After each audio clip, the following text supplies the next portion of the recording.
Fala pessoal, tudo bem com vocês? Bom dia, boa tarde, boa noite.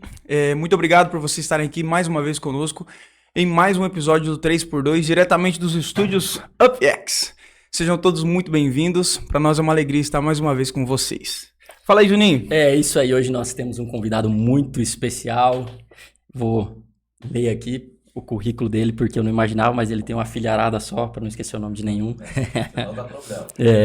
Ele vem diretamente do Rio de Janeiro, é carioca, ele é casado com a Luciana, pai do Daniel, da Caroline, da Camila e do Luiz Felipe. E também já é vovô da Mayla. Ele é o pastor presidente da AD Kadosh, pregador do evangelho, e já ministrou em vários estados do nosso Brasil e também fora dele.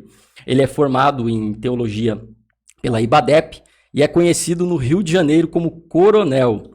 Ele vai compartilhar com a gente um pouco do seu testemunho, suas experiências e suas convicções. O nosso convidado hoje é o ilustre pastor Bruno Hassan. Seja muito bem-vindo, muito obrigado, pastor, por ter aceitado o nosso convite. E a gente vai deixar um tempinho aí para você se apresentar para a galera de casa e começar a já te conhecer aí. Juninho, eu que agradeço poder estar aqui junto com vocês, Lucas, todos os componentes aqui do 3x2, que Deus seja glorificado pela vida de vocês. É uma honra participar desse momento aqui tão especial, já estamos sendo tão bem recebidos aqui, e eu acredito que enquanto nós estivermos aqui, o Senhor ele vai nos dar direcionamento para que muitas vidas aí sejam alcançadas. Primeiro, eu quero só fazer uma correção aqui, Coronel é só para os amigos, só para os mais íntimos, só é no nosso grupo de amigos, né? Nos apelidaram aí de Coronel, mas é algo muito bem particular, tá bom? Eu sou o pastor Bruno Hassan, como foi dito aqui, oriundo do estado do Rio de Janeiro, sempre muito bem acolhido aqui na cidade de Toledo, aqui pela Assembleia de Deus em Toledo, meu amigo pastor Celso Raine, pastor Rafael Raine, com toda essa igreja que tem sempre nos recebido aqui com muita honra e com muito carinho. E hoje também, da mesma forma, sendo super bem recebido por vocês aqui nesse programa de uma grande audiência. Que Deus possa vos abençoar poderosamente em nome de Jesus. Amém. Amém. Para nós é uma alegria estar com o senhor aqui, né, poder compartilhar um pouco da sua história, do seu testemunho, das suas experiências. Tenho certeza que tem muito a agregar na vida de muitas pessoas que vão estar acompanhando a gente aí. E antes da gente dar início nas perguntas que nós temos para o senhor, a gente quer agradecer aos nossos patrocinadores, que são os nossos grandes apoiadores aí, que dão força para a gente continuar esse projeto, porque sem eles também a gente não conseguiria. Então, quero mandar um abraço muito especial para o pessoal da Mundial Auto Center, do meu amigo Serginho. Acho que ele esteve contigo. Serginho é meu irmãozão, meu amigo. Então, ele Manda um alô para ele aí, que esse café aqui, ó, quem está patrocinando é ele também. Isso aí. O nosso amigo Serginho, lá da Mundial Auto Center. Então, você que precisa para qualquer procedimento ali na linha de amortecedores, balanceamento, alinhamento, enfim, freios também, pneus, procura ele lá, fala que você acompanhou aqui no 3x2. Com certeza. E a loja do homem especial, tá linda, né? hein? Eu não sei se vocês que estão assistindo sabem, mas a Mundial Auto Center ficava na Avenida Maripá, mas agora ela passou para a avenida ali de baixo, que eu sempre esqueço o nome. Senador Atílio Fontana. Senador Atílio Fontana. E é uma das lojas mais bonitas de Auto Center da nossa região. Eu não conheço outra tão bonita como a do Serginho. Precisando de algum reparo no seu veículo, procura eles lá que vai ser bênção. Isso aí. E também a pizza do Rafa, que é pertinho ali do Serginho, na quadra do outro lado da quadra, assim. Pizza do Rafa, você que tá procurando uma pizza top, é lá. Lá, pastor, um dia nós temos que comer essa pizza aí, Isso porque é sensacional. Quem sabe tá assistindo o podcast aí, se perguntando o que vai comer nessa noite aí, você já Agora sabe. Já sabe. Pizza do Rafa, a melhor pizza de Toledo, com ingredientes fantásticos, com ótima qualidade e o preço também é excelente. E se o Rafa não der um desconto especial, o Juninho vai patrocinar. É isso aí. Essa parte não estava combinado, não. Do Auto Center, eu posso falar com propriedade que o Serginho já mandou amortecedor para mim pro Rio de Janeiro. Agora a pizza do Rafa, aí nós vamos ter que experimentar. Aí, Rafa, com certeza, eu acho que ficou... Com certeza é maravilhosa essa pizza. Mas ele vai providenciar uma para nós experimentar também. Fala aí, Juninho. Smalltech Soluções Tributárias, para você empresário que precisa de ajuda na área fiscal, tributária da sua empresa, que às vezes não sabe se sua empresa está dando o lucro que você espera. Eu tenho certeza que o pessoal da Smalltech Soluções Tributárias pode te ajudar. Talvez você está com dificuldade na área de precificação também dos seus produtos. Eles têm mais de 12 anos de experiência no assunto. Então procura o Flávio, a Débora lá e toda a sua equipe, que eu tenho certeza que eles vão te ajudar. E também, Pastor, lá tem ginástica rítmica, famoso lá no Rio também? Tem. Aqui é um polo muito forte, né, da ginástica. Inclusive eu tô precisando, vou lá. E um dos nossos patrocinadores é o Projeto Profilu. Que eu não vou falar que eu fiquei imaginando essa concordância. Eu não precisava ficar esquecido. Mas, ó, pastor, esse aqui não vai dar pro senhor, porque foi criado para meninos Aí não dá. dos 4 até os 12 anos de idade que querem dar início à modalidade. Né? Então, você, pai, mãe, que quer matricular sua filha num esporte totalmente feminino, é uma mistura de balé com ginástica, é muito bacana, muito bonito. Inclusive, a minha irmã, que é a Profilu, né, que ela foi anos ginasta. Então, é só você entrar em contato no número 449-9901-3271. Esse projeto ele acontece em parceria com a Adventista, a Escola Adventista. Então é só você entrar em contato nesse número e marcar uma aula experimental gratuita. Eu tenho certeza que a sua filha vai gostar muito. E temos também a Personalizar Toledo. Você que precisa de qualquer área no segmento de brindes para sua empresa, essa caneca linda, inclusive, que está aqui, foi a Personalizar Toledo. Procura o Júnior lá, toda a sua equipe, que eles têm uma gama enorme de produtos para você estar oferecendo para os seus clientes, né? Alguns tipos de brinde. É a maior empresa nesse segmento. Eles atendem todo o Brasil. Então, se você precisar algo nesse sentido, procura o Júnior da Personalizar Toledo, que eu tenho certeza que ele vai conseguir te atender. Inclusive, essa xícara é do senhor, é presente. Pode levar lá para o Rio de Janeiro, hein? Vai ficar famosa lá pelo Rio. Pastor, então vamos dar início, agora de fato, né, nessa nossa conversa. Eu gostaria que, antes da gente entrar de fato no testemunho do senhor, né, que a gente já sabe que é muito impactante, nós queremos ouvir, mas antes da gente falar sobre isso, eu queria que o senhor comentasse o início da trajetória do senhor, aonde o senhor nasceu, família, como foi esse começo aí, se o senhor puder compartilhar um pouquinho com a gente. Então, como eu já disse aqui, eu sou oriundo do Rio de Janeiro, sou da Baixada Fluminense, eu venho de dentro de uma comunidade chamada Chatuba, onde, infelizmente, o tráfico ele predomina naquele lugar. Ali eu fui nascido, fui criado. Meu pai sempre muito trabalhador, minha mãe também, professora. Ela não era serva de Deus, agora é, né? E eu sou oriundo dali de dentro. Ali eu me casei com a Luciana, que hoje é a pastora Luciana Hassan. Lá nós tivemos os nossos filhos e tudo começou ali. Oriundo da Baixada Fluminense, Rio de Janeiro, Chatuba de Mesquita. Então sua família não era cristã desde o início? Pelo contrário, minha mãe é espírita, meu pai é muçulmano, meu pai não crê em Jesus, meu pai é palestino na realidade, ele tem aversão a Israel e eu conheci o evangelho lá na frente através da minha esposa, da conversão dela. Ah, bacana. Nós já ouvimos um pouco a respeito de onde você veio, pastor, mas nós sabemos que o que marcou a sua trajetória, na verdade, foi justamente isso, a sua transformação de vida, né? Do que você era. Nós sabemos que o senhor teve uma passagem pelo mundo do crime, então o que nós gostaríamos de te perguntar, o que foi realmente que te fez ter essa mudança entre o que você era e o depois de Cristo, que você conheceu a Cristo, o que foi a tua trajetória para você chegar até onde você é hoje, pastor Bruno Hassan, o que você teve que passar, por onde você passou. Você pode contar um pouco pra gente, pastor? Sim, na realidade eu sou um milagre de Deus.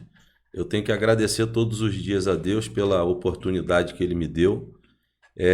Eu não faço parte de uma estatística, porque na realidade a estatística de onde eu vim é que pessoas morrem muito jovens dentro do tráfico, por se perder no tráfico.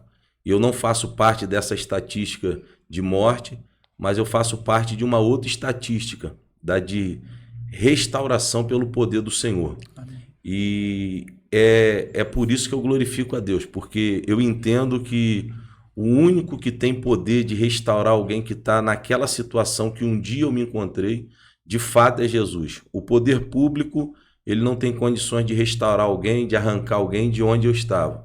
Mas o poder de Jesus, ele pode sim mudar a história de alguém. Então eu tenho que glorificar a Deus todos os dias, agradecer a Deus todos os dias, porque o Senhor ele me deu uma oportunidade, Ele me deu uma oportunidade de vida. Hoje eu tenho 46 anos de idade. Eu, inclusive, agora esses dias, eu reencontrei um amigo meu da minha idade, daquela época, que ainda continua no mundo do crime. Mas eu só consegui reencontrar ele com vida porque ele passou 25 anos na cadeia. Os outros que não estão presos há mais de 20 anos, eu já não consigo vê-los com vida, porque a maioria perderam a sua vida, né? E hoje eu só tenho que agradecer a Deus, porque se eu estou aqui é porque há 22 anos atrás eu pude ter um encontro com Jesus, através de muitas oportunidades que Deus já havia me dado, através de livramentos, de escapes, guardando a minha vida.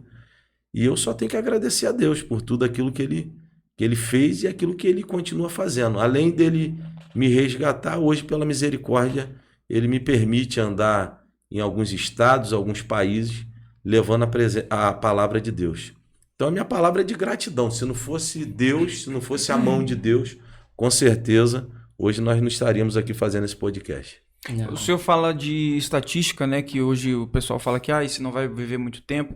Mas nesse mundo, o senhor teve muitas, vamos dizer assim, oportunidades de perder a vida? Porque a gente vê que é um mundo muito... O pessoal sempre fala, né? Ou é cadeia ou é cemitério. Isso. E essa situação, essa vamos dizer assim, frente a frente com a morte, aconteceu várias vezes? Senhor... Dezenas de vezes. Dezenas.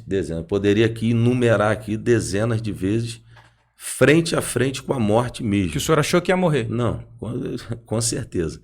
Eu posso dizer rapidamente aqui uma. No Rio de Janeiro tem um veículo blindado da Polícia Militar, Polícia Civil também, e esse veículo é chamado de Caveirão. Esse veículo ele foi implementado dentro do Estado no ano de 2000 ou 2001, se não me falha a memória. Eu sou um pouco ruim de datas. E a inauguração desse blindado, ele é como se fosse um carro forte. Esse carro forte que transporta valores de banco, ele é um carro forte daqui e dali, com uma blindagem muito mais reforçada do que ele, com algumas escotilhas, onde os policiais eles colocam ali o fuzil para conseguir adentrar as comunidades por tão grande poder bélico que as comunidades têm. E esse carro forte foi inaugurado numa favela chamada Vila Kennedy, mais especificamente numa parte chamada Metral, era onde nós ficávamos. E era uma sexta-feira, era um dia de baile, e nós não sabíamos desse veículo, que o governo estava implementando isso daí. Quando, de repente, no meio do baile, eu vi 2 faróis entrando para o meio do baile, uma correria muito grande, e sem saber o que era, pensei que era um caminhão. Eu parei no meio da rua armado e eu dei 2 tiros em direção a esse, como tiro de aviso, de alerta. E eu fui de lá para cá revidado, né? Na realidade, eles revidaram a minha ação criminosa, né? Eles fizeram certo, era a função deles. E eu fui ali naquele momento ali, eles revidaram com vários tiros de fuzil na minha direção, a aproximadamente 40 metros. E eu consegui correr naquela rua em linha reta, e o carro blindado vindo atrás e atirando, e eu vi as balas traçantes passando e batendo no muro lá na frente, até que eu corri ali por volta de 20 metros mais ou menos e consegui entrar num beco à esquerda, consegui sair da alça de mira deles. Quando mais à frente, na entrada, já na subida de uma mata, um dos amigos meus chamado Vicentinho, ele já estava caído já, com um buraco no peito, tomou um tiro de fuzil nas costas, um buraco no peito, ainda estava com vida, tentamos socorrer ele, e ele perdeu a vida dele naquela madrugada ali, dentro daquela mata ali, a gente se escondendo. Então essa aí é uma das oportunidades que Deus me deu. Tem tantas outras aqui que eu poderia contar, de ver a morte face a face. Só que Jesus entrou na frente, guardou. Tinha um plano na sua história. Tinha um plano. E o interessante é que enquanto eu corria, eu clamava por Jesus. Não servia. Na hora do aperto, todo mundo lembra de Jesus. Até eu vira crente, né? Verdade. Mas, pastor, eu sei que assim, no meio das comunidades, das favelas, o natural, o normal para um jovem, para um adolescente, é realmente, às vezes, o ingresso no mundo do tráfico, enfim, de todas as coisas complicadas que tem dentro de uma comunidade. Mas no teu caso foi como? Foram amigos, influências de amigos que te convidaram para começar a fazer parte de algum, eu não sei como é que chama, de uma gangue, algo nesse sentido? Como que foi? Facção, assim que fala. Isso. Na realidade, eu costumo dizer o seguinte: o herói da comunidade é o traficante, para as crianças. eu prego. Então, semana passada eu saí da igreja, uma irmã chegou e falou assim, pastor, meu filho fica imitando o senhor pregar em casa, uma criança de 8 anos de idade. Eu já vi crianças de 4 anos de idade que não sabe falar, mas porque eu gesticulo muito pregando, a criança fica gesticulando. Repetindo. Isso, e a mãe, pastor, por quê? Porque a referência da igreja é o pastor, a referência da comunidade é o traficante. Então você vai dentro de uma comunidade onde as pessoas estão em extrema condição de pobreza, e ali aquela criança cresce, vendo o traficante andando cheio de cordão de ouro, celular novo, de carrão, de moto. Então, na mente daquela criança, o melhor caminho ou o caminho do sucesso é aquele caminho que aquele traficante trilhou, por falta de oportunidade. A minha questão não foi essa. Eu tive oportunidades. O meu pai, ele era uma pessoa que trabalhou bastante, era uma pessoa de classe média, mesmo eu morando dentro da comunidade. E o que me fez ingressar mesmo no crime foi uma situação que eu tive que resolver, porque eu era a pessoa, e aquilo dali acabou abrindo portas que foram me levando a condições piores para a minha vida. Né? Da mesma forma que Deus ele me levou a condições extremas que hoje eu paro e falo, como que eu consegui chegar aqui? Só Deus para poder fazer isso. O diabo fez da mesma forma comigo também. Em pouco tempo ele me deu muito poder, em pouco tempo ele me deu muito dinheiro, e foi um desencadeamento de situações que foram me afundando cada vez mais. Então não foi por questão de oportunidade de vida eu tinha. Não é o caso de 98% de quem mora dentro da comunidade. Mas a minha condição foi algo mais específico que eu tinha que resolver, e eu optei naquela época por resolver. E o diabo, ele é especialista em fazer isso, né? Ele te mostra tudo isso. Às vezes você olhava pro traficante e via isso, né? Tem dinheiro, tem relógio, tem, enfim, todas as coisas que às vezes um jovem quer ter também, e acha, o diabo às vezes mostra que é fácil ter, né? Não, é só fazer isso, é só fazer aquilo. E isso, na verdade, acontece dentro das comunidades, fora delas também, porque o pecado é isso, né? Ele é facinho aqui, é só fazer ali. Ele vem assim, muito bonito, né? E aí a gente às vezes vai deixando levar, e a hora que vê já tá enclausurado no pecado, né? Tá amarrado. E ele vai dando oportunidades, né? Ele vai te dando oportunidades que ao teu olhar carnal são vitórias que você está conquistando. Ele dá nome. Do mesmo jeito que Deus dá nome, o diabo também dá nome para pessoas também. E dentro daquele mundo que eu vivi, em pouco tempo, o diabo me deu muito nome. Então eu ingressei muito jovem, e com muito pouco tempo eu já tinha o respeito de muita gente que já estava há muito tempo no crime. Então a pessoa fala assim, pastor, o senhor foi vapor na boca de fumo, o senhor foi gerente, o senhor foi... Não fui nada disso daí. Mas com pouco tempo eu já estava entre os donos, eu já estava entre a maior hierarquia da maior facção do Brasil, sendo respeitado por eles, né? E o diabo foi me dando poder, Eu ia perguntar agora se existe uma hierarquia nesse... Existe uma hierarquia. E às vezes os filhos... Às vezes não, a Bíblia diz, né, que eles são mais prudentes, né? Às vezes eles são mais organizados do que os filhos da cruz. E o nome é crime organizado, não é à toa, né? Porque a próxima pergunta era exatamente isso, sobre o crime, ele é organizado realmente. Dentro daquela... Cada um se organiza dentro dos seus moldes, né? Hoje, se a gente observar o Brasil, ele tem... Eu acredito, pode ser que tenha até mais, mas eu acredito que hoje tem pelo menos aí umas 5 grandes facções dentro do Brasil. E eles se organizam dentro daqueles moldes. Cada uma facção tem a sua organização. Porque, na realidade, se eles se juntassem tudo, aí não tinha poder público que conseguiria, né? De certa forma, eles não são tão organizados, não. Graças a Deus por isso. Mas dentro daqueles moldes ali, eles se organizam. E eu creio, assim, vendo de fora agora o senhor comentar, às vezes que o senhor pulou muitas etapas, é justamente porque o inimigo sabia que Deus tinha lindos planos sobre a tua vida, né?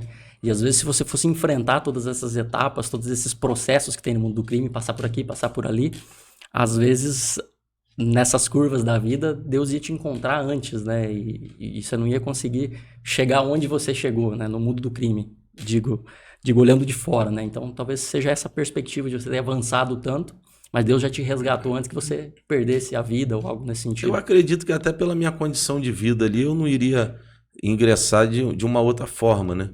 Então, o diabo tem seus meios, né? Ele é astuto, ele sabe como enganar as pessoas. Né? Então, foi a forma que ele encontrou de me enganar e de me aprisionar, me dando poder. Então, com muito tempo, eu tinha muito poder. Era muito respeitado. Hoje eu sou mais respeitado do que antes. Só que hoje eu sou respeitado em todas as facções, porque hoje eu sou respeitado como homem de Deus, por aquilo que Jesus faz na minha vida, pela transformação. Glória a Deus. E o que o senhor falou ali da situação das comunidades, né? Uma vez eu tava encontrei um casal de venezuelanos e eu perguntei para eles, lá na Venezuela é como eles mostram na TV mesmo? Aí ela falou para mim, é muito pior. Nas comunidades é assim também? Porque a gente vê tem uma imagem assim, né? A gente vê os traficantes andando com fuzis e tudo mais, mas é o que a TV mostra ou é pior realmente assim, a realidade das pessoas? Depende o ponto de vista, né? Eu vou falar do Rio de Janeiro. Primeiro, eu rodo hoje o Brasil todo pregando, ou quase todo pregando, e outros países. Então hoje tem lugares que eu vou, o pastor Rafael Raine, por exemplo, semana passada estava lá no Rio de Janeiro conosco, já ficou na nossa casa. Tem pessoas que falam, eu não vou no Rio de Janeiro. Não, tá louco, eu vou lá nada. Então, em muitos lugares, as pessoas têm uma imagem de que se ela for no Rio de Janeiro, ela vai tomar um tiro. Ela vai morrer, ela vai encontrar um montão de gente armada pelo meio da rua. Não é isso, não é nada E às vezes disso. é isso que a TV vende, Não, né? a TV só vende isso. Ela só vende a desgraça. Então, o Rio de Janeiro não é isso. O Rio de Janeiro é um lugar maravilhoso, é um lugar lindo, é um lugar de pessoas trabalhadoras, de pessoas guerreiras, que vale a pena ser visitado, vale a pena, sim, ser conhecido. Da mesma forma, a comunidade. A comunidade, para quem não está acostumado, vai ficar espantado quando entrar lá. De repente, você vai chegar em um lugar que você vai encontrar lá dentro, não sei, 10 fuzis, se a favela for muito pequenininha, mas se for uma favela de grande porte, você encontra 500 fuzil dentro de uma favela no Rio de Janeiro hoje. Você vai encontrar muitos jovens armados, pistola, barricada, é cenário de guerra. Só que isso daí não quer dizer que a pessoa que está dentro da favela, ela está sendo maltratada pelos aqueles camaradas que estão lá dentro da favela, não. Pelo contrário, na maioria das vezes, é aqueles camaradas lá que vai atender a necessidade daquelas pessoas. Então alguém pensa assim, eu vou entrar na favela, eu vou ser roubado, eu vou... Não, tem nada, pelo contrário.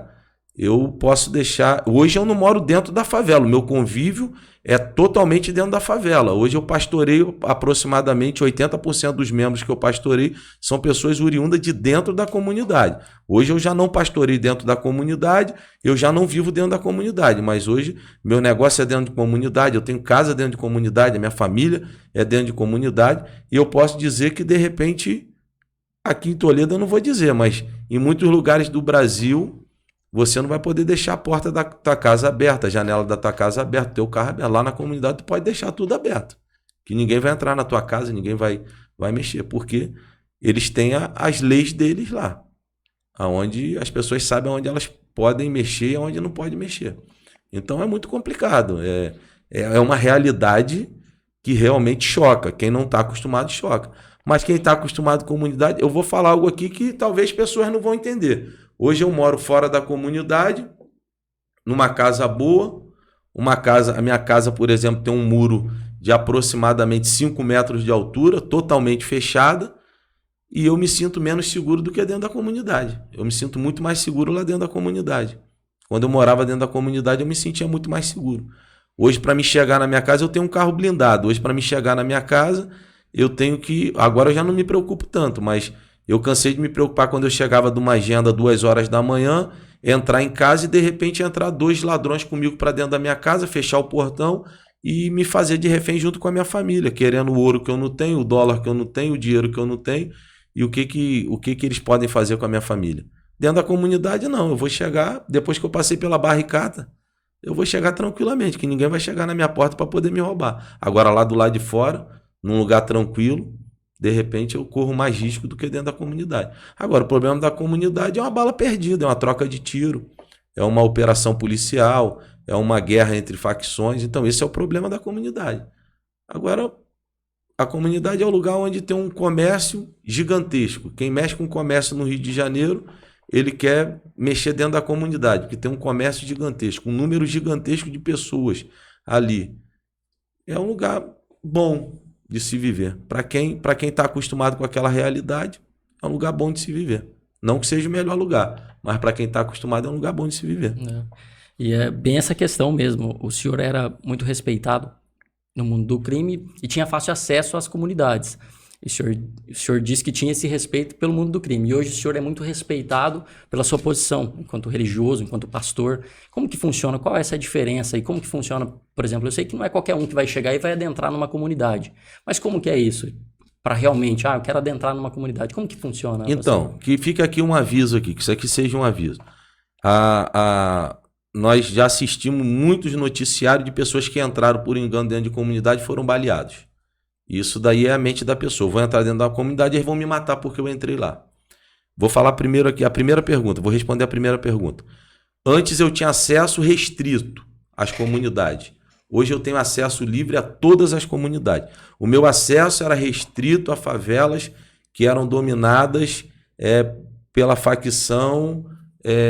não sei aqui que de repente pode cortar aqui, mas esse era o meu acesso. Eu tinha acesso a essas comunidades, livre acesso. Já nas outras, que tinham outras facções, eu não tinha acesso pelo mundo que eu vivia. Hoje, como pastor, eu tenho acesso em todas as comunidades, como pastor, porque eles respeitam o pastor. Na realidade, eles respeitam as pessoas. Eles respeitam o pai de família. Então, aí eu vou chegar aqui no alerta que eu deixo. Entrou numa comunidade, viu alguém armado de fuzil, de pistola, não tenta correr, porque esse é o problema. Às vezes a pessoa não está acostumada, ela tenta engatar uma ré no carro, sair de qualquer jeito, e o bandido que está lá do outro lado, lá, por sua vez, ele vai pensar que é um inimigo ou outra coisa, e ele não está preparado como a polícia militar está preparada, ele não está preparado como um agente de segurança está preparado. Então, automaticamente, pode haver uma reação e essa pessoa vai ser morta. Então, muitas pessoas que adentraram por engano dentro de uma comunidade e tentaram sair daquela situação, acabaram perdendo as suas vidas por desespero. Agora, se a pessoa parar e alguém vir falar com ela, ela fala assim, olha, eu estou aqui, eu estou enganado, eu entrei enganado. Eu até dou logo um conselho. Já dá logo a paz do Senhor. Dá a paz do Senhor pro bandido. Vai quebrar o gelo. Para ele já saber que tu é capaz. Eu não sou não, mas dá a paz do Senhor. Vai ser melhor para você. Entendeu? Dá a paz do Senhor. Boa noite, paz do Senhor. Eu estou perdido aqui, eu estou indo para tal lugar. E eles vão instruir como é que você faz. Eu vou falar que aconteceu comigo. Tem um lugar no Rio de Janeiro chamado Angra dos Reis. Angra dos Reis é conhecido mundialmente, é um lugar onde famosos têm casas, ilhas, é um lugar maravilhoso. No ano de 2016, eu fui com a minha família na casa de um amigo meu, num lugar, esqueci o nome aqui agora, mas pode ser que eu me lembre do nome, mas é Angra dos Reis. Eu fui com um amigo meu fui com a minha família passar um final de semana com esse amigo. Nós estávamos aguardando um outro amigo chegar, eu estou falando aqui de um lugar que ninguém imagina que tem tráfico de drogas. E realmente nunca teve, só que Angra dos Reis teve uma época que ficou terrível. Praticamente todos os bairros de Angra dos Reis foram dominados pelo crime. Quando eles implantaram a UPP nas grandes favelas do Rio de Janeiro, aquela bandidagem, elas foram expulsas das grandes favelas. Então elas foram para as pequenas favelas, foram para lugares de interior. Então, na realidade, a UPP mais expandiu o crime do que inibiu o crime. Porque hoje favelas que não tinham fuzil tem 20, 30, 40 fuzil. Porque os bandidos eles iam para as grandes favelas. Complexo da Maré, Complexo do Alemão, Complexo do Chapadão, Rocinha, Vidigal, Complexo da Penha, Complexo do Salgueiro. Então essas eram as grandes favelas, as favelas de maior relevância, de maior poder bélico.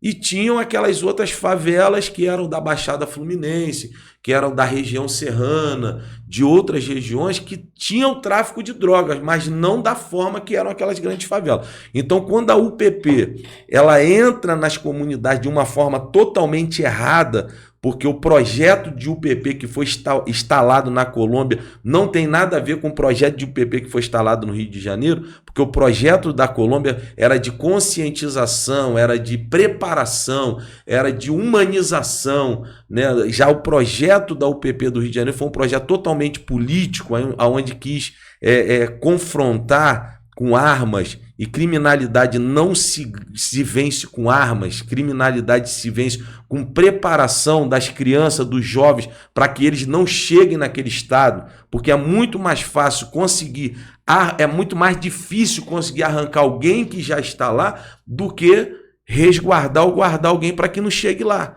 Então, quando eles entram com a força policial dentro das comunidades, aqueles bandidos que estão ali, eles vão ter que migrar para suas comunidades de origem, porque muitos ali não são oriundos daquelas grandes favelas. Eles migraram de outros lugares e estão ali. Então eles vão para suas comunidades de origem. Quando eles voltam para sua comunidade de origem agora, eles voltam com mais homens, eles voltam com mais poder bélico, e aí o que vai acontecer? Vai acontecer agora um crescimento em massa do crime organizado dentro do Rio de Janeiro. Então, Angra dos Reis, voltando aqui ao assunto, era um lugar que não tinha comunidade dessa forma.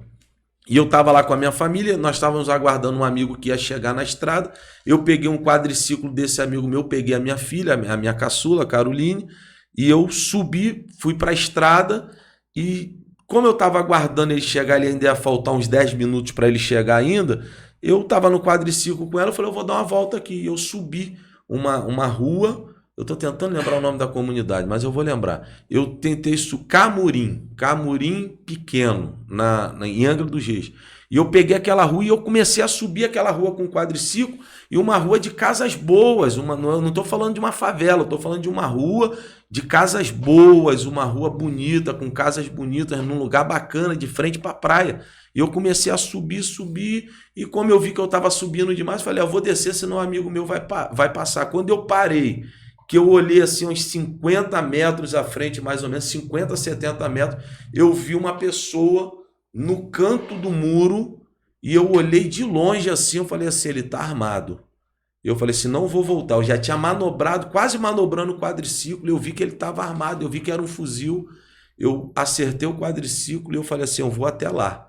Porque se eu voltasse, ele poderia atirar. E eu subi. Quando eu cheguei, não tinha um. Aquele era o que eu estava vendo. Tinham mais 8 homens fortemente armados de fuzil. E quando eu cheguei próximo, aí eu já cheguei... Já deu paz do Senhor. Fala, campeão, paz do Senhor. Aí ele falou assim, tu é policial? Eu falei assim, eu sou pastor. Aí ele falou assim, tu é polícia? Aí eu falei, eu sou pastor. Aí ele perguntou de novo, tu é polícia? Eu falei assim, rapaz, eu já te falei, eu sou pastor. Aí um outro que estava sentado assim, falou assim... Aí eu falei para ele, se eu fosse polícia, tu acha que eu ia vir até aqui, rapaz? Tu não viu que eu manobrei? Eu ia manobrar? Eu vim aqui porque eu não devo nada. Aí o outro que estava assim, falou na linguagem dele, suave, deixa o pastor embora. Aí eu fui na mesma hora, desliguei o quadriciclo, desci, falei, vou fazer uma oração por vocês aqui. E eles colocaram o fuzil do lado, na mesma hora eu orei pelos aqueles 8 ou 9 homens que estavam ali. Mas e a tremedeira nessas Não tem horas? tremedeira, não. Já tava tudo borrado. Você, homem, tá acostumado com essa... Nós estamos acostumados, lá no Rio a gente já está acostumado. Já. Na realidade, você era o que ia correr. Existem pastores hoje lá que estão na linha de frente lá. Hoje a coisa não está pior por causa da igreja evangélica.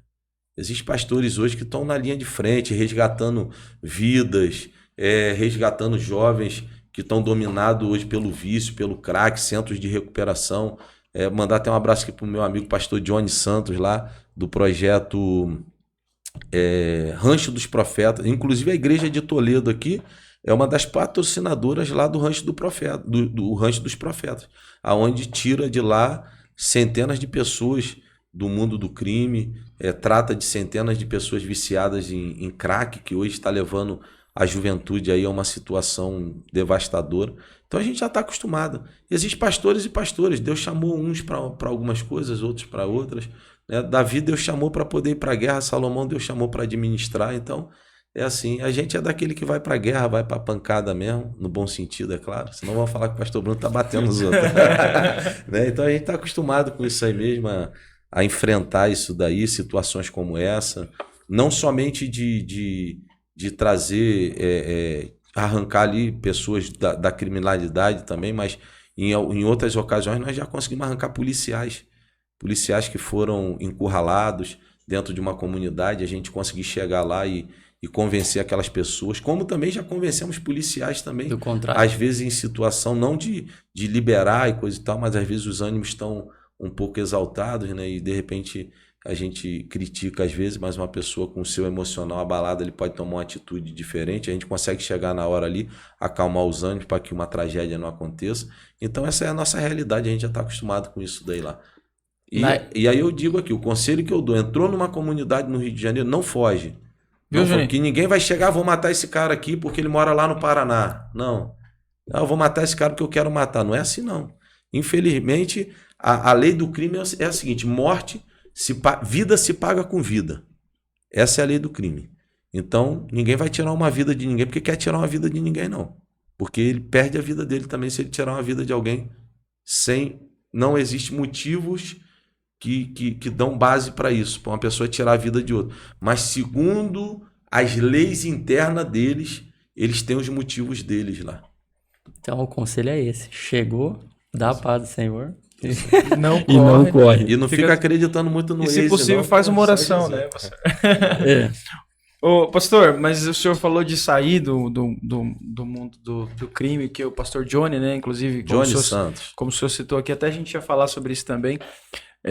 Mas o senhor comentou assim que esse projeto ajuda a tirar pessoas do crime, viciados em drogas, enfim, da rua. Não sei se também esse alcança essas pessoas, mas a gente sabe que no crime, para você sair desse mundo, não é tão fácil assim. Existem alguns, vamos dizer assim, algumas brechas para isso. E uma delas que a gente estava até pesquisando sobre, e a gente já ouviu algumas vezes, é aceitar Jesus, ir para a igreja, né? Vamos dizer assim. É isso mesmo? Existe esse código assim para você poder sair? Ou simplesmente, não quero mais fazer parte, não quero mais ser traficante, não quero mais estar no mundo do crime, eu simplesmente posso sair? Ou não? Existe Eu acho que a maior dificuldade para alguém sair do crime é o glamour que o crime oferece para aquela pessoa que está lá dentro. É aquela falsa estabilidade, é o falso poder que o crime oferece para as pessoas. Então, a maior dificuldade para alguém sair do crime é o glamour que o crime oferece para aquela pessoa. Aquela facilidade e aquele falso poder que a pessoa encontra ali no crime. Agora, levando para esse lado aí de alguém que quer largar o crime, isso aí eu não posso falar por todas as facções, eu não sou especialista nisso daí. Eu posso falar dentro da facção que eu vivi e eu posso até falar pelas facções do Rio de Janeiro, eu não sei dos outros estados, porque cada estado tem aí os seus estatutos, tem as suas formas. Mas no Rio de Janeiro, uma pessoa que quer largar o crime, ela... Vamos lá, não está devendo nada para o crime. Ela pode largar o crime, ninguém vai obrigar ele a ser criminoso. A pessoa está ali porque é uma opção dela, ela escolheu. A pessoa está lá no crime, ele não deve nada para o crime. E ele fala que ele quer ir embora, ele vai embora. Só que ele vai ter que ir embora para poder viver uma vida de trabalhador. Vou dar um exemplo, a pessoa está lá, ele é um traficante, ele está lá na boca de fumo e ele resolve falar assim, eu não quero mais ser traficante. Eu vou largar o crime agora, eu vou cuidar da minha família, eu vou ser trabalhador. Ele vai ser um trabalhador. Ele não pode pensar que ele vai ser trabalhador com vida de criminoso, com mente de criminoso. Porque senão vão colocar ele no lugar dele. Você não quer ser trabalhador? Então vai viver vida de trabalhador. Não adianta você querer ser trabalhador e você está querendo aqui, você está querendo fazer acontecer, não. Vai viver a sua vida de trabalhador. Então, uma pessoa que quer largar o crime, ela larga. Se ela não estiver devendo nada para o crime, ela não caguetou. Não fez nada que feriu as leis internas dele, não saiu de lá devendo dinheiro, não sumiu com armamento, e ela quer largar o crime, ela pode largar a hora que ela quiser. Quem está ali está porque quer estar, não está ali porque alguém está obrigando ele a ficar. Agora, quando a pessoa aceita Jesus, aí já tem outro caso. Aí tem pessoas que até estão devendo, vacilou, mas larga para aceitar Jesus, eles até passam um pano, mas não pode voltar mais não. Que fica lá no currículozinho dele marcado lá. Tá vai para a igreja? Pode ir, mas fica na igreja. Se sair. Eles avisam bem. Vai, mas continua na igreja. Que não foi o meu caso, graças a Deus. Esses não se desviam. Hoje pra gente, eu não vou citar nomes aqui, mas eu tenho hoje grandes amigos, né, que são amigos meus antigos. Existe hoje, inclusive tem até um podcast Eles estão até me chamando para ir lá, mas eu fujo de podcast. Mas eu esqueci o nome, senão eu falaria até o nome aqui do podcast agora. Está sendo muito falado lá no Rio de Janeiro, está com uma notoriedade muito grande. Onde mostram pessoas que viveram no crime e que foram restauradas, que hoje estão restauradas na sociedade. E a maioria não são crentes. Entendeu? E isso eu estou falando aqui de grandes chefes da hierarquia do tráfico do Rio de Janeiro. Grandes chefes. Poderia aqui citar aqui algum, eu posso até citar aqui. Um dos grandes chefes, Polegar da Mangueira. Tá aí, tá vivendo uma vida tranquila, largou o crime, largou tudo, tá vivendo com a família dele, tá usando do testemunho dele de uma nova vida para poder incentivar e aconselhar outras pessoas a não ir pelo mesmo caminho que ele foi, porque ele conheceu na realidade. Tem um facão do Complexo da Maré também, né? E tantos outros. Tem o Derico é pastor, o Derico foi dono do Acari, e tem tantos outros, Patrick, muita gente do Rio de Janeiro, dono do Vidigal, e vários outros que largaram. Então, a pessoa só não larga se ela não quiser. Se ela quiser, ela vai largar. Agora, dizer que ela vai largar e que ela vai ter o apoio da sociedade, eu já não posso dizer. Porque o crime vai estar lá falando, vem pra cá. E a sociedade vai estar fazendo o quê? Sai daqui. Sai daqui.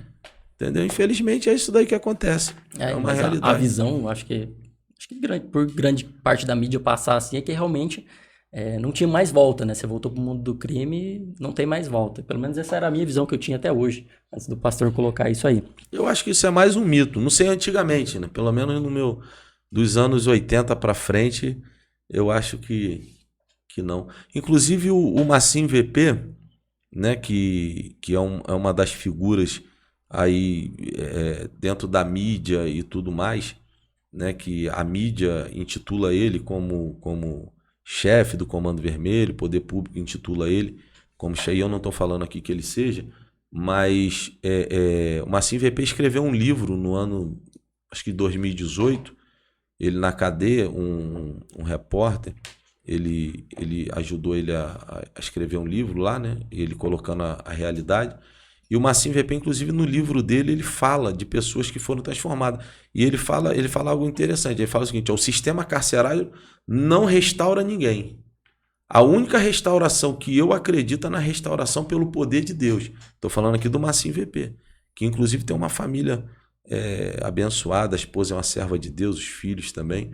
Né? Então, e ele também é cristão? Não, o Massinho ainda não, mas ele é uma pessoa que acredito que vai ser em nome de Jesus. Tá quase saindo aí, tá com 30 anos, coitado, tá 30 anos aí tirando de cadeia aí. Eu acredito que já tá saindo aí já e se Deus quiser vai viver a família dele aí, que ele não conseguiu viver. O camarada foi preso jovem e tá saindo velho de dentro da cadeia. Tomara que ele saia, meus votos, minha oração é que ele saia, que ele consiga desfrutar aí da família dele, que ele tem uma família abençoada, uma família maravilhosa. Agora acredito que ele vai ter mais condições um pouco. O filho dele é o Oruan, né? Tá famoso menino aí, né? E agora acho que ele vai conseguir aí dar uma estrutura maior pro pai, para que a sociedade, ainda que a sociedade não dê a oportunidade que ele mereça, que ele merece a oportunidade de se restaurar, mas eu creio que agora ele vai ter a oportunidade aí de se restaurar aí, em nome de Jesus. Então, assim, ele mesmo falou isso. Inclusive, ele cita algumas pessoas que largaram o crime. Inclusive, ele me cita também dentro do livro dele, ele fala, né, um pouquinho da minha história, quem eu fui, quem eu sou, e ele termina dizendo: Pastor Bruno Ração é um exemplo a ser seguido. Isso aí é uma das coisas que me orgulha, porque não é qualquer um que está falando, é alguém que conhece a fundo e sabe que é difícil alguém ter a decisão de sair de lá, ter a decisão. Existem aqueles que são expulsos de lá, mas existe aquele que teve a decisão, e essa é a decisão que eu tive há 22 anos. E estamos em qual mês? Que eu estou perdido? Em agosto. Agosto, 22 anos e 5 meses atrás, eu tive essa decisão, larguei e estou aqui para a glória de Deus. E larguei e, a princípio, não larguei para poder aceitar Jesus, não. Já tinha estabelecido no meu coração que eu não queria mais aquilo dali para minha vida. Então não foi no seu período de conversão. Eu me converti nesse período, que eu achei que eu ia largar para desfrutar do que eu tinha. Mas Jesus já estava preparando algo maior para minha vida já. Quando eu fui preso, 3 dias antes eu já estava decidido já que eu ia largar o crime. Que aquele dali seria o último assalto a banco que eu ia fazer. Eu já tinha decidido. Esse aqui é o último e eu vou largar. Só que Jesus tinha algo maior. Jesus queria que eu largasse e que eu o servisse. Então Deus preparou o momento certo. Fui preso, me converti e estou aqui para dizer que vale a pena servir a Jesus. Eu vou precisar perguntar quanto tempo que o senhor ficou. Graças a Deus, 6 meses. Só isso, pastor? Fica 2 dias lá que tu vai ver o que é. Eu vou num lugar, a pessoa, quantos anos? Anos? 6 meses, meu amigo. Foi o suficiente para me entender que cadeia não é lugar pra gente. O senhor aceitou Jesus lá? Aceitei Jesus lá. Olha só. Aceitei Jesus depois de 1 mês e meio preso, eu tive um encontro com Jesus. Na realidade, eu tive uma experiência muito grande no dia que eu fui preso, mas mesmo diante daquela experiência, eu ainda não tinha tomado força para poder ir. Só que depois de 1 mês e meio, mais ou menos, aconteceu algo comigo lá dentro. E aí Deus falou pela segunda vez. A primeira vez eu ouvi a voz de Deus falando comigo, no dia que eu fui preso. A segunda vez eu ouvi Deus falar comigo através da palavra dele. Diante de uma situação onde eu fui levado para um interrogatório e aparentemente eu ficaria muitos anos preso ali naquele lugar. E aí quando eu volto para a cela, tem um jovem lendo a Bíblia, eu pedi ele a Bíblia emprestada, ele falou que não ia emprestar, que ele ia me dar uma. Pegou, me deu, eu abri diante daquela situação de acusação, de várias acusações, e quando eu abri, eu falei com Deus antes, falei, Senhor, o Senhor tem falado que tem uma obra na minha vida, e eu sei que o Senhor existe, o Senhor já falou comigo, eu já ouvi a tua voz, e eu estou diante disso aqui tudo. E quando eu abri, Romanos 8:1, nenhuma condenação há para quem está em Cristo Jesus, que não anda segundo a carne, mas anda segundo o Espírito. Isso daí numa quinta-feira, domingo, de sábado para domingo, era visita, sábado para domingo eu chorei muito naquela madrugada. De manhã eu estava sem força para levantar da comar, que é o lugar que eles chamam de cama. Visita, chegou a visita, pegaram a minha esposa lá, trouxeram ela. Quando ela entra na cela, eu levanto, tento andar, caio de joelhos chorando, ela se abraça chorando comigo, pensou que tinha acontecido alguma coisa. E eu disse para ela que eu queria aceitar Jesus como Salvador da minha vida, e eu estou aqui há 22 anos servindo a Deus. Que bênção, hein? Que bênção.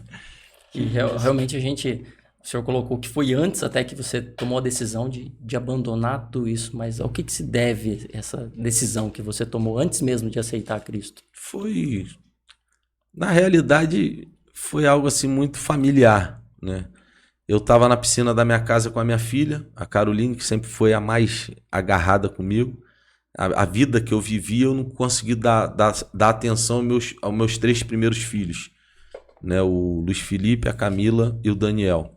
A Caroline não, a Caroline era aquela que acompanhava a gente.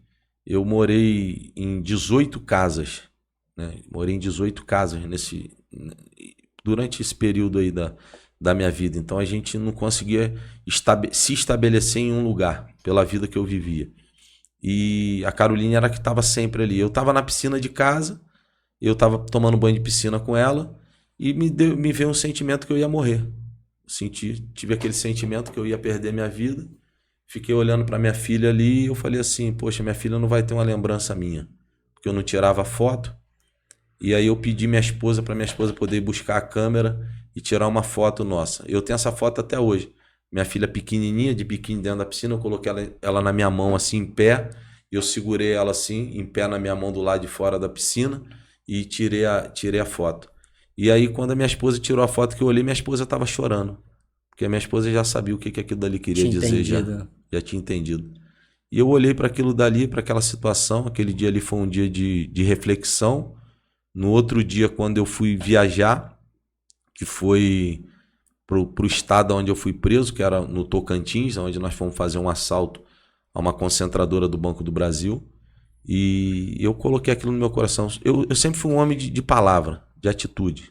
Se eu falar eu vou fazer, eu vou fazer. Quem me conhece sabe disso daí. Se eu fizer um negócio, eu posso tomar o maior prejuízo do mundo, mas depois que eu der a minha palavra, eu vou até o final. E eu sempre fui de palavra. Quando no mundo eu falava assim, eu vou fazer, eu fazia. Podia ser o mais difícil e quem viveu comigo sabia disso. Aí já estava seguindo a Bíblia, sim, não. É, isso aí. Então, assim, quando eu falava, ó, eu vou atrás de fulano, podia se esconder onde fosse que eu ia e não tinha esse negócio. Então eu era desse jeito. E aquele dia eu falei assim, eu vou largar isso aí. Não preciso mais mesmo, tinha uma condição financeira já boa nessa época já.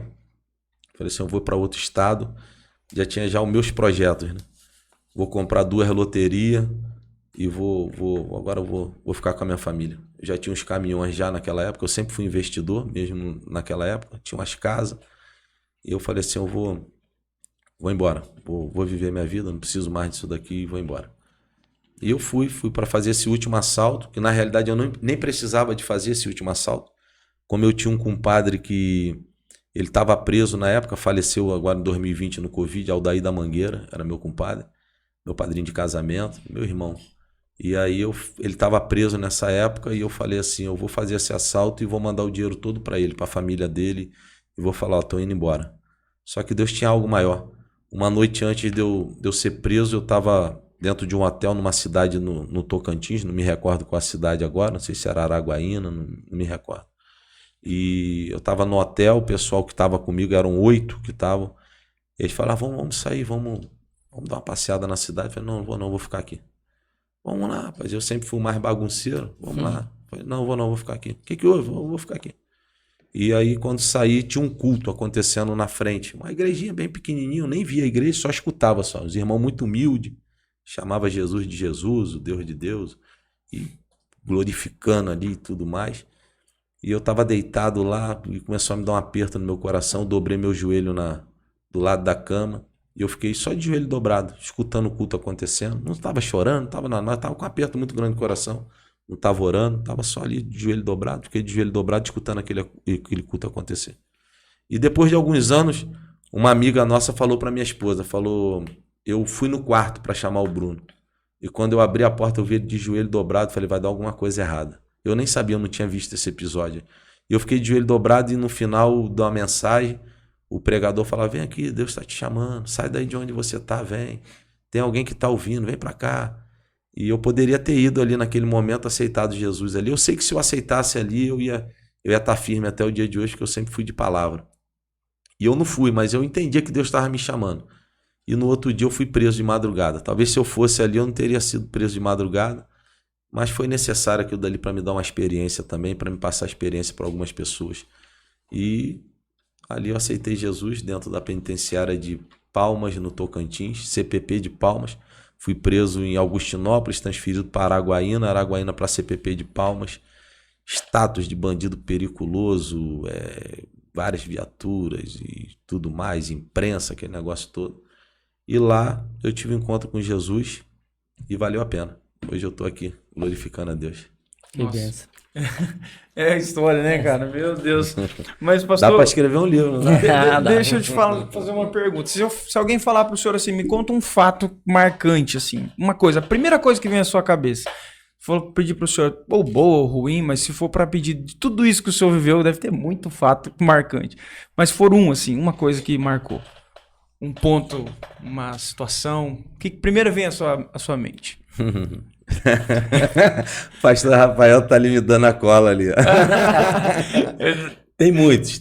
Mas o que marcou foi quando eu ouvi Deus falar comigo. Na noite que eu fui preso, eu estava algemado com as mãos para trás, dentro de um pelotão policial. E alguns dias antes eu tive uma discussão com a minha esposa e eu agredi a minha esposa. Eu dei 3 tapas no rosto dela. E o dia que eu fui preso, na madrugada que eu fui preso, eu estava algemado com as mãos para trás, um policial se colocou na minha frente e eu era muito metido a valentão, eu travei o pescoço, tranquei os dentes, o rosto. Ele deu um tapa no meu rosto e eu gritei para ele dizendo, você tá batendo na cara de homem, rapaz. Ele deu de novo, eu gritei e antes de eu gritar a terceira vez, eu ouvi Deus falando comigo, na face da minha serva você nunca mais vai bater. E ali... eu vi o poder de Deus. E tem gente que acha que parou por aqui. Na realidade, que só foi o aperitivo, que eu apanhei até 6 horas da manhã, desmaiei 2 vezes, uma eu fingi que eu desmaiei. E esse foi o fato marcante. Só o cartão de visita. Esse foi o fato da transição. Então, para mim não contar um fato marcante antes e um depois, que tem muitos antes e muitos depois, vou contar esse da transição aí. Foi o da divisa. E não foi nem pela surra, foi pelo tapa que te fez lembrar da situação. Não me fez, não. Eu ouvi a voz de Deus falar comigo. Eu ouvi. E Deus falou comigo. Forte. Na face da minha serva, você nunca mais vai bater. Deus falou comigo ali. E ali eu entendi. Ainda estava meio resistente pelo poder que eu tinha. Aí entra uma revolta dentro do coração, né? Aí... aqueles amigos que a gente tem lá do lado de fora, como eu era uma pessoa muito influente dentro daquela facção, eu resolvia coisas muito importantes, eu vou dizer assim, coisas difíceis, coisas que outras pessoas que estavam ali dentro não conseguiam resolver, eram nós que resolvíamos. As pessoas, a maioria dos que estavam ali sendo presos ali naquele momento. Então, de dentro da facção, algumas pessoas que eram amigos nossos falavam em fazer um resgate naquele lugar e tudo mais. E pela posição que eu ocupava e a forma que nós chegamos ali dentro daquela penitenciária, eu tinha que mostrar o meu poder, né? Então isso daí ainda me trouxe uma certa resistência durante um mês e pouco. Por mais que eu estava muito aquebrantado, eu tinha que manter ainda aquela minha postura ali, de voz de comando ali, né? Até que pela segunda vez, como eu disse aqui, Deus falou comigo através da palavra, e ali eu entendi que era o momento, e aquela semana foi uma semana de quebrantamento muito grande, até que na noite anterior eu fui muito quebrantado pelo Espírito, chorei muito ali, e minha esposa chegou dentro da cela, que foi que eu aceitei a Jesus como Salvador. A minha esposa, que orou por mim 3 anos e 8 meses, ela ali naquele momento ali, ela fez aquela oração recebendo ali o meu voto de confissão a Deus, e naquele momento ali eu confessava a Cristo como Salvador da minha vida, através do apelo que ela fez. Não aquele apelo, mas o apelo de 3 anos e 8 meses orando e buscando pela minha salvação, pela minha conversão. Então Deus, na verdade, ele te advertiu primeiro e depois ele te trouxe a palavra, né? Isso foi muito bacana. Mas, pastor, a gente já até citou antes, e eu não sei se o senhor vai poder falar a respeito disso ou não, mas a gente ficou sabendo que o senhor tem um apelido, Coronel. Não, mas isso aí não vem do mundo do crime, não. Na realidade, isso que eu ia perguntar. Isso aí é coisa do pastor Alex Gonçalves, pastor Júnior Trovão. E a gente achando que era de antes. Pastor Rafael. Não, na realidade, rapaz, eu não gosto. Esse apelido aí é só uma forma. A gente se comunica muito, eu chamo eles de Coronel, eles me chamam de Coronel também. É mais no nosso momento ali de particularidade, estar junto com a família ali e tudo mais. Mas eu tinha um apelido no mundo. Eu preferia até que fosse esse aí, Coronel, que o meu apelido no mundo era Leitinho. Leitinho.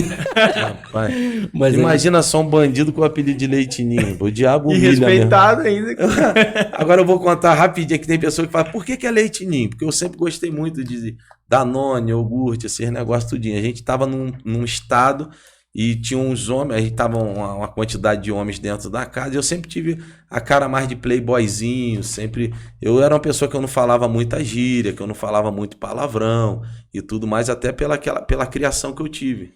E aí eu que resolvi algumas situações, e aí eu saí para poder fazer compra, né? O pessoal tava tudo dentro da casa, aquele monte de homem armado. Aí, Bruno, vai lá comprar um negócio. E aí eu fui no mercado e fiz compra, trouxe as coisas. Aí trouxe Danete, Danone, Xambinho, iogurte, Nescau, Leitinho, biscoito. Esses eram os bravos, né? Aí não é bolacha, é biscoito. Biscoito, bolacha, como vocês dizem aqui. Aí quando eu cheguei dentro, tinha um amigo meu, Marcelão Caipira. Aí falou, pelo amor de Deus, meu irmão, esse cara é um Leitinho. Aí pegou o apelido, aí foi bacana. Eu tava precisando de um apelido na época mesmo, que estavam me chamando pelo nome. Aí pegou e ficou bacana. Aí, inclusive no tinham 2 Leitinhos, né? Eu sou o Leitinho que não vacilei. Pelo jeito o outro passou. O outro, alguma coisa aconteceu. Tomara que ele não esteja ouvindo isso aí. Eu confesso que eu também ia preferir o Coronel. Você deve ter ficado bravo pra ter pego, né? Leitinho, normalmente o apelido é quando fica bravo. Não, fiquei nada, eu levei na brincadeira. Não. Na verdade, eu precisava de um apelido mesmo, pra tirar o meu nome de evidência. E olha só que engraçado, a próxima pergunta aqui era pra contar um fato engraçado, né? Já se antecipou. Então já foi o engraçado. Então já foi. E contou. Porque é um assunto meio pesado, né? Falei, vamos fazer uma pergunta mais pra dar leve. Uma descontraída, né? Ô, pastor, pode fazer. Não, pode mandar aí. Nessa a gente sabe que... Agora deixa eu contar algo aqui que eu não conto. Fica à vontade. Tá, pega esse registro aí. Olha o corte aí, hein, João? Escuta isso aí. Eu não conto isso daqui. Eu não acreditava em crente, eu não acreditava em pastor. Pelo contrário, eu julgava os pastores. A minha esposa aceitou a Jesus porque ela estava perdendo a nossa filha, ela teve uma experiência com Deus, a placenta dela que estava fora do lugar voltou para o lugar, ela entendeu que era a mão de Deus, que minha esposa era espírita, ela era oriunda do candomblé, ela começou a servir a Deus, começou a buscar a Deus. E eu não aceitava, eu nunca proibi ela, porém eu não aceitava o evangelho, eu não aceitava pastores, eu não acreditava em nada disso daí. Pelo contrário, eu zombava, porque eu fui criado no espiritismo. Minha mãe, ela era espírita. Não que eu entenda alguma coisa do espiritismo, porque eu não entendo nada, mas eu fui criado dentro do espiritismo. E para mim, essa questão aí de evangélico, de pastor, isso era tudo conversa fiada. E aí eu tinha o meu amigo, que era meu compadre, que era o Aldair da Mangueira, eu posso falar o nome dele aqui porque ele é falecido, infelizmente, Aldair Marlon Duarte. E um dia eu chego dentro da comunidade, numa segunda-feira, para a gente resolver um negócio, ele estava com um envelopinho branco, esse envelopinho tipo de carta branca, eu falei assim, Aldo, vambora, irmão, a gente tem que ir lá na grota resolver um negócio. Eu falei assim, irmão, agora eu não tenho que ir não, porque eu tô na campanha na igreja. Eu falei, campanha? Tu tá ficando maluco, rapaz? Vambora, cara, a gente tem que ir lá. Ele falou assim, ó, só depois do culto. Falei, cara, esse cara é maluco, irmão. Ele pegou o envelopinho dele e foi pro culto. Eu fiquei sentado lá, brabo. Esperando rapaz. ele. Aí quando ele voltou, pegamos, nós fomos embora. Passado um tempo depois, tinha uma guerra que estava acontecendo. Eu não vou falar aqui o nome da comunidade. Iria acontecer uma guerra numa comunidade do Rio de Janeiro. E nós fomos para essa guerra. Fui eu, ele, mais algumas pessoas. Nós fomos puxando essa guerra de linha de frente. Quando a gente sai de dentro da fazendinha, no Complexo do Alemão, para atravessar, para sair pela grota, que era o lugar mais fácil que a gente tinha para poder ir, nós passamos por um lugar chamado Casinhas. E eu estava no carro da frente dirigindo, ele do meu lado, todos armados de fuzil, uns 4 carros mais ou menos. E ele falou assim, encosta o carro aí rapidinho, que eu vou descer ali, vou na irmã para a irmã orar. Eu falei assim, rapaz, tu vai fazer o que na irmã? Tu tá ficando doido, cara. Nós estamos indo para a guerra, meu amigo. Tu acha que Deus está nesse negócio? Nós estamos para a guerra. Ele falou assim, meu amigo, se você não quer ir, não vai, eu vou. Encostei o carro, ele desceu e ele foi para a oração. Missionária Dandinha, Complexo do Alemão, muita gente conhece. Hoje é saudosa, né? Minha mãezona na fé. Inclusive eu estava lá pregando agora na filha e no genro, na Catita e no pastor Jairo Gregório. Inclusive trazer ele aqui em Toledo, que o camarada prega demais. E aí ele desceu, foi para a oração. Eu desci, uma casa muito humilde assim, uma garagem toda de tijolo só, não tinha embolso, não tinha piso no chão nem nada. Ela fazia um culto ali. E ali eles chegaram ali, aqueles homens armados, foram deixando as armas do lado de fora, foram entrando para poder fazer a oração. Eu fiquei do outro lado da rua, eu com um fuzil, colete à prova de balas. E depois eu posso contar uma história engraçada aí, me lembra depois. E aí eu ali armado ali, e eu fui me aproximando, fui indo. Quando eu vi, eu estava no portão, já olhando lá de fora. De repente ela falou assim, menino, você que está aí fora, entra aqui que eu quero orar por você. Aí eu falei assim, eu, senhora? É você mesmo, pode entrar. Eu fui entrar e falei assim, deixa as armas aí fora que aqui na minha casa ninguém entra armado não. Aí eu, sim senhora, sempre respeitei as pessoas, independente de qualquer coisa. Coloquei, deixei o fuzil, entrei, falei, dobra o joelho que eu quero orar por você. Dobrei meu joelho, ela falou, não orava nada, eu já estava com dor na coluna, daqui a pouco ela orou. Levantei, ela falou assim, ó, eu vejo uma casa de 2 andares, eu vejo você e você dentro da casa. É um laço de morte, vai morrer muitos homens. Você não vai morrer, Deus vai te dar livramento, falou pro meu compadre. E você também não vai morrer, porque Deus tem uma obra contigo de pastor e de pregador da palavra. Fiquei quieto, respeitei o que ela falou, fui embora. Fomos para a guerra, ficamos lá mais de 20 dias. E a princípio, os primeiros dias a gente ficava na mata, guerreava, ia para a mata, e dormia na mata, ficava na mata. Quando nós conseguimos dominar aquela localidade, já começamos a virar a noite e virar o dia, só subia quando tinha operação policial. Aí as pessoas já começam a ir dentro de uma casa, já tem um morador conhecido, sempre tem alguém que é da comunidade, já vai na casa do parente de um e toma um banho e tudo mais. E vamos ali, vamos tomar banho. Quando eu ia, que eu via que era casa de 2 andares, eu não entrava. Falei, casa de 2 andares eu não vou não. Não acreditava, mas não vou pagar para ver. Né? Aí e passou. Vencemos aquela guerra. Fomos para a favela da Vila Kennedy, onde eu falei a questão do caveirão, favela da Metral. Baile na favela da Metral, sexta-feira, de madrugada. Já estava meio bêbado. Eu virei para ele e falei assim, aí ó, tô te falando que esse negócio de crente é conversa fiada, irmão.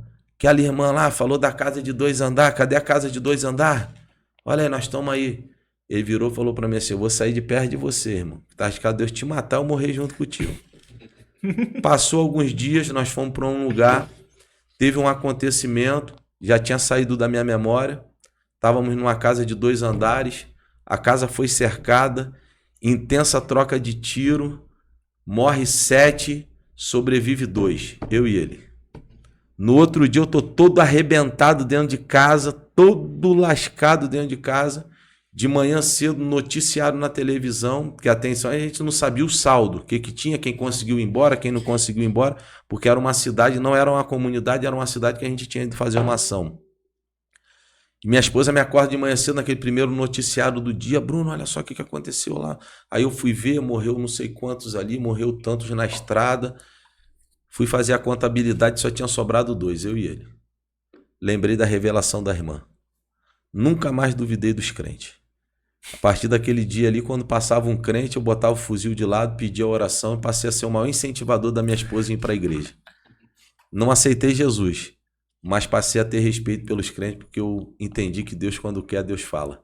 E foi através daquela mulher, missionária Dandinha, do Complexo do Alemão. Se hoje eu estou aqui abaixo de Deus e da minha esposa e da minha família que orou por mim, eu devo muito a essa mulher que hoje não está entre nós, mas a imagem e a memória dela é latente dentro da minha alma, de uma forma muito grande de gratidão. Não só por ela, mas por toda a família dela, que sempre me abraçou com muito carinho. Essa daí foi... E quando Deus fala, Deus cumpre, né? Deus cumpre. Aí eu aprendi a respeitar. Quando Deus fala, respeita, irmão. Dependendo de quem está sendo porta-voz de Deus. Porque nem sempre Deus usa quem tem condições. Deus usa porque Ele quer usar e ponto final. Pastor, a gente tem história para contar muito tempo aqui nesse podcast. Vai ser muito longo as histórias que o senhor tem. Mas deixa eu te fazer uma pergunta talvez um pouquinho diferente. Eu gostaria de saber, na opinião do senhor, o que é mais difícil hoje em dia de ser um pastor, para ser um pastor? Porque é uma pergunta... Tem muita coisa. Tem muita coisa, né? Mas assim, porque hoje em dia a gente vê tantas coisas acontecendo, né? E assim como o senhor falou, o senhor tinha um preconceito, vamos dizer assim. Nós sabemos que muitas pessoas também têm, né? E não somente de pastores, mas líderes religiosos, enfim, né? Mas na visão do senhor, como ser pastor não é uma tarefa fácil. Qual é o maior desafio? Então, eu não vou falar aqui de ser pastor, vou falar aqui de ser cristão. O maior desafio de ser cristão é olhar para a vida das outras pessoas. Porque se a pessoa basear a fé dela ou servir a Deus na vida de alguém que não está servindo da forma que não era para servir, ele vai perder totalmente o foco. Então, hoje, para ser pastor, o que é difícil ser pastor? É você dar valor, vamos lá, se deixar ferir por pessoas, por atitudes de pessoas, por ingratidão de pessoas. Ser um servo de Deus é olhar o mau testemunho de pessoas que se dizem cristão. Então, hoje, ser cristão, para ser cristão hoje, é ter o foco em Deus, no chamado, na salvação e ponto final. Porque se for se basear em atitudes de homens, é muito difícil. Eu prefiro nem entrar nessa questão. O negócio é olhar para Jesus. Olha para Jesus, tenha o teu propósito com Deus. Eu vou falar um negócio que é difícil de falar, mas eu vou falar aqui porque é algo que está dentro da minha alma. A igreja em si foi uma das maiores decepções da minha vida. Quando eu estava do lado de fora, eu olhava para a igreja e imaginava que a igreja era totalmente diferente do que eu vejo a igreja hoje. Então, quando eu olhava, eu pensava que a igreja era uma unidade, era isso, aquilo. E quando eu entrei, eu vi que não era, porque a igreja ela é composta de homens, de pessoas, de seres humanos, com pensamentos diferentes, com atitudes diferentes, com histórias diferentes, que carregam sequelas. Então, é muito complicado. Então, quando eu olhei, falei assim, caramba, pensei que a igreja era de um jeito, mas não é. Então por que o senhor está aqui, pastor, ainda? Porque eu nunca me decepcionei com Jesus. Eu já me decepcionei com pessoas, com atitudes, com comportamentos. Já me decepcionei com denominações. Mas com Jesus eu nunca me decepcionei. Então é isso que me motiva. Então, o que é mais difícil, pastor? O que faz se tornar difícil ser cristão? Olhar para as pessoas. Se olhar para as pessoas, vai dar problema. Vai dar problema. Olha para Jesus, saiba onde quer chegar e deixa que Deus vai conduzir e as coisas vão acontecendo e o nome do Senhor vai sendo glorificado, e é um dia após o outro, até o arrebatamento da igreja, ou então partir com Cristo. Amém. Servir a Deus nada mais é do que se preparar para o dia do arrebatamento. Quando você tem esse propósito na tua vida, nada te tira do propósito. Amém. E é justamente, foi por isso que a gente quis criar esse podcast aqui, para trazer a mensagem de Jesus realmente, né? A gente já trouxe algumas pessoas aqui, alguns pastores, missionária Julie também, e sempre com foco em Jesus, mostrar mais de Jesus, porque assim, tem muita gente que precisa conhecê-lo ainda, como o senhor já teve um encontro com ele, eu já tive, o Lucas, e muita gente precisa desse encontro com Jesus, então a gente quer levar a mensagem por meio desse podcast para que as pessoas possam ter esse encontro com ele. E falar de Cristo, né? Não estamos falando de denominação, de placa de Não, igreja, é aqui nós estamos Jesus. falando de Jesus, porque é Ele que salva, é Ele que muda vidas, né? Ele que transforma, é Ele que mudou a nossa vida. Então esse é o objetivo, né? Por isso que é 3x2, é Pai, Filho e Espírito Santo, que guia esse projeto e que eu tenho certeza que vai alcançar ainda muito mais vidas do que já alcançou. Eu creio em nome de Jesus. Amém. Mas pastor, agora a gente quer fazer uma dinâmica meio diferente. Eu vou falar algumas palavras, e eu gostaria que rapidamente, assim, de forma bem objetiva... Bate pronto. Isso, Vocês poderiam me passar esse roteiro aí. Não, é para ser isso mesmo, um bate pronto. Eu vou falar algumas palavras Aleatórias. e você, em breves palavras... Não sou bom disso não, mas vamos Não lá. é bom não, não, é assim. Prepara o corte aí, João. E daí você responde em breves palavras. Flamengo ou Botafogo? Flamengo. Essa ficou fácil. Não, isso aqui é covardia. Não vou nem falar nada, irmão. Hobby?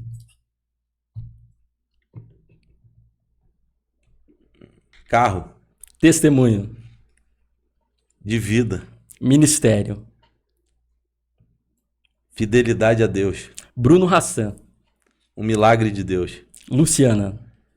A mulher da minha vida, quem me trouxe até Jesus. Filhos? Minha maior riqueza.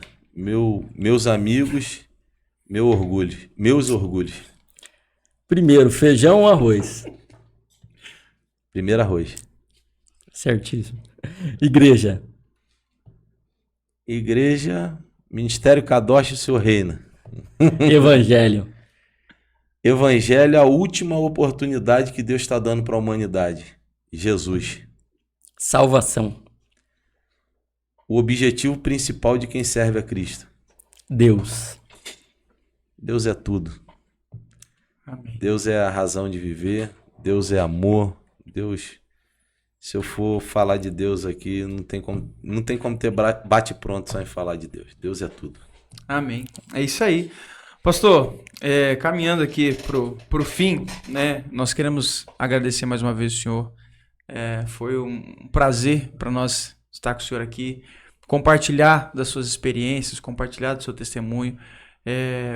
Tenho certeza que muitas vidas vão ser alcançadas através desse testemunho.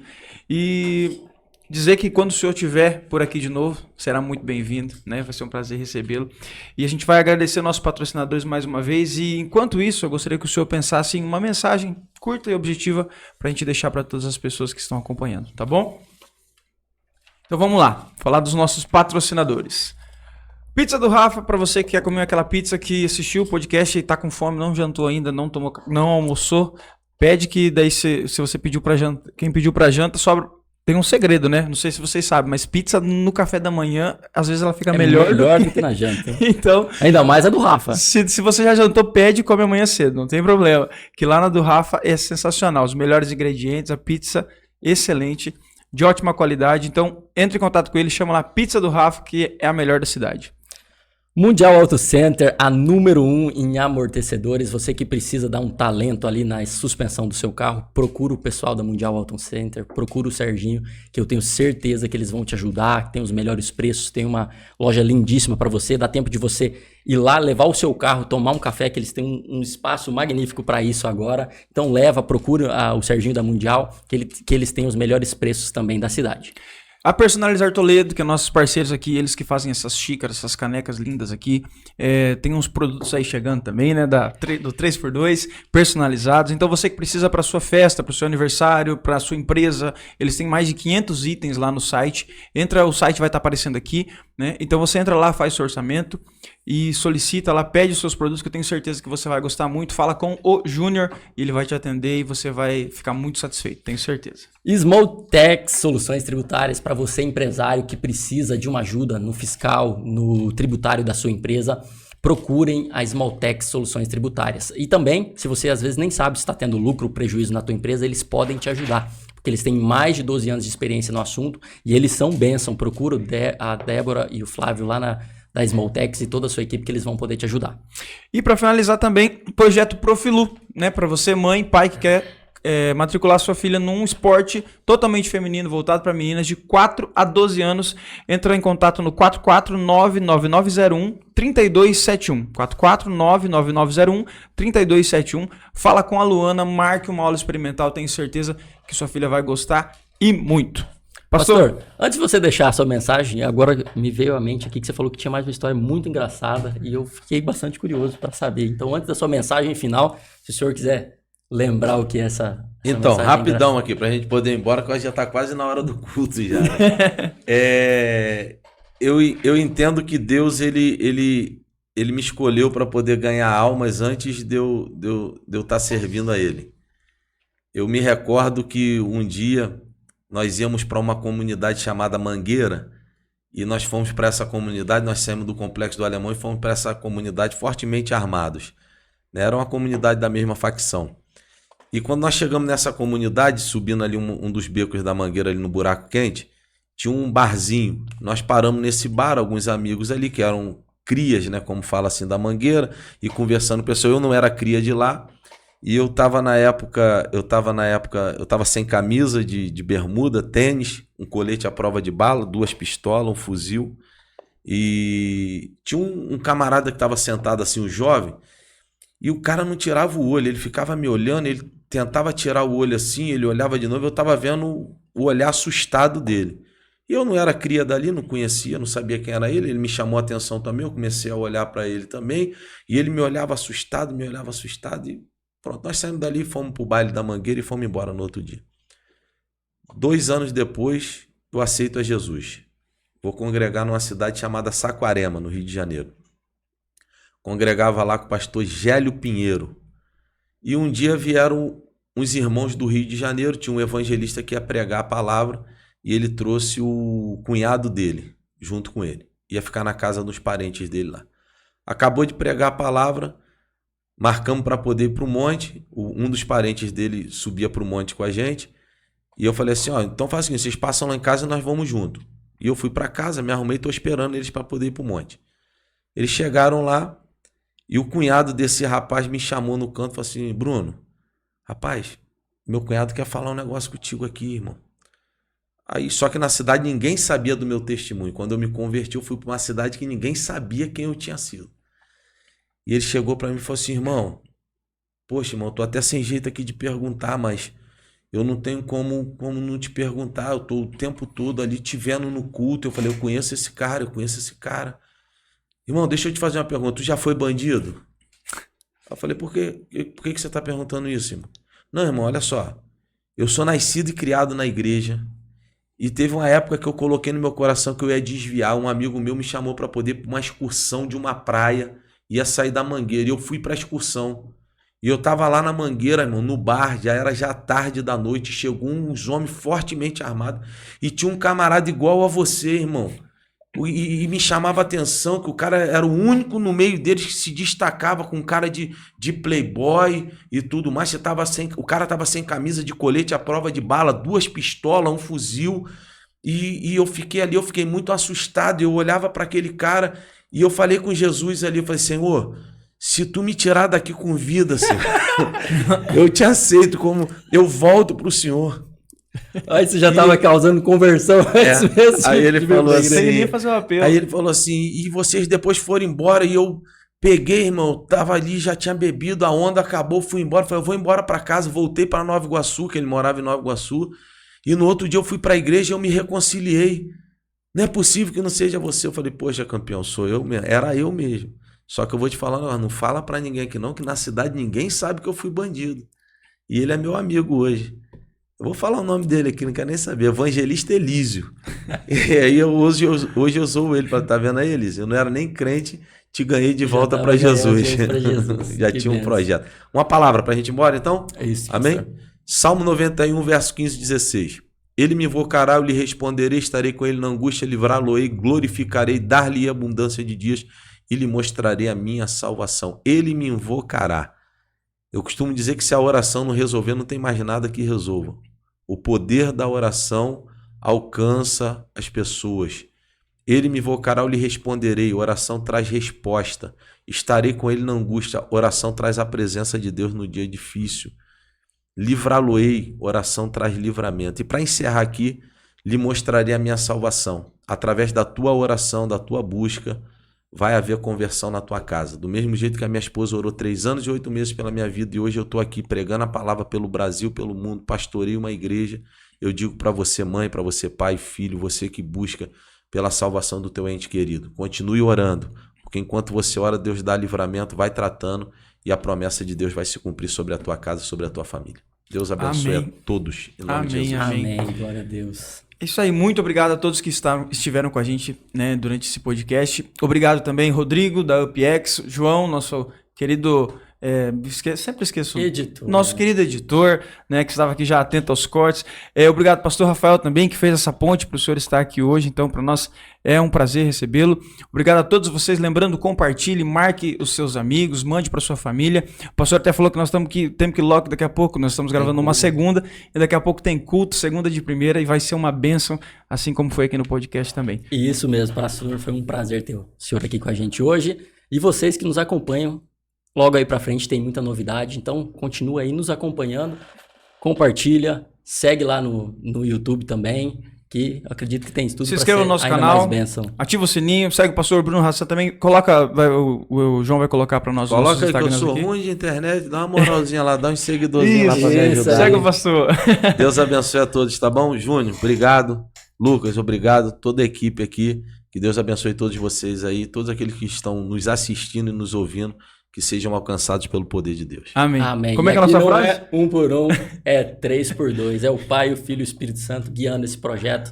Deus abençoe a todos. Um grande abraço. Valeu, gente. Até a próxima. Amém.